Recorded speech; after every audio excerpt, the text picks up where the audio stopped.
என்னடா நமக்கு நடிகன் கலைஞம்னு பல பேரு ஆளுக்கு ஒரு பேரை வச்சுட்டு திரியுதானுங்க. அந்த காலத்துல மக்கள்லாம் நமக்கு வச்ச பேரு கூத்தாடி.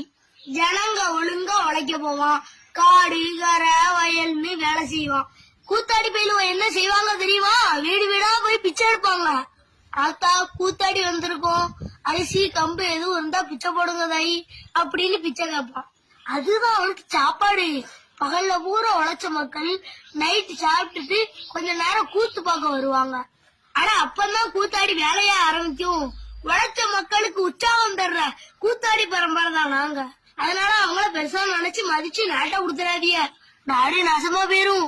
அவங்களுக்கு ஒண்ணுமே தெரியாது.